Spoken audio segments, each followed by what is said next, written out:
Hey this is Rubel দিগন্ত। আজকে কথা বলবো বরবাদ সিনেমা নিয়ে।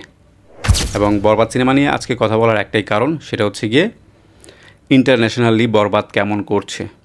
বিশ্বাস করেন ভাই, বাংলাদেশি টাকায় এক একটা টিকিটের দাম 2,000, 3,000, 4,000 টাকা। এবং সেইটাকে উপেক্ষা করে বিদেশে যে অডিয়েন্সরা রয়েছে বিভিন্ন দেশে, ইউরোপ, আমেরিকা, অস্ট্রেলিয়া, কানাডা, তারা যেভাবে বরবাদের প্রত্যেকটা শোকে হাউসফুল করছে, এইটা কিন্তু স্পষ্ট করে বুঝিয়ে দিচ্ছে আমাদেরকে যে ভাই, আপনারা ভালো মানের সিনেমা এতদিন দিতে পারেননি।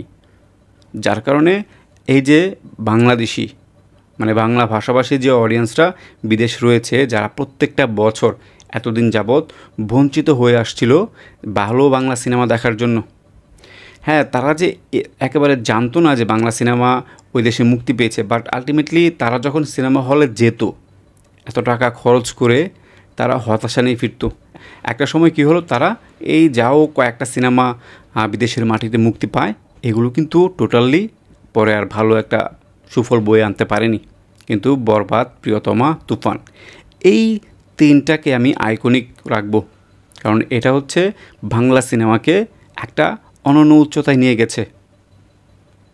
বিদেশের মাটিতে মানুষ আস্তে আস্তে কিন্তু ভরসা করতে শিখেছে যে বাংলা সিনেমা ভালো মানের সিনেমা হচ্ছে, ইন্টারন্যাশনাল মানের সিনেমা হচ্ছে। তারা এই জন্য আসলে বাংলা সিনেমা এই যে 1,000, 2,000, 3,000 টাকার এক একটা টিকিট, এটাকেও তারা কিছু মনে করছে না। বাংলাদেশের সিনেমাকে সাপোর্ট করার জন্য তারা কিন্তু ঠিকই সিনেমা হলে যাচ্ছে এবং হিউজ ক্রাউড। এবং একটা ইন্টারভিউতে বলতে বাধ্য হয়েছে যে ইটালিতে বাংলাদেশের মধুমিতা এতটা ক্রাউড ছিল। সব কিছু মিলিয়ে বলতে চাই, বাংলা সিনেমার যে ইন্টারন্যাশনাল যে যাত্রা, এটা শুরু হয়ে গেছে। যারা যারা ভিডিওটি দেখছেন, বলবো সাপোর্ট দেন বাংলা সিনেমাকে। বাংলা সিনেমা দেখুন এবং বিশ্ব দরবারকে বাংলা ভাষাকে আরও অনন্য উচ্চতায় নিয়ে যেতে পারে, সেটা সুযোগ করে দেন। ধন্যবাদ সবাইকে ভিডিওটি দেখার জন্য।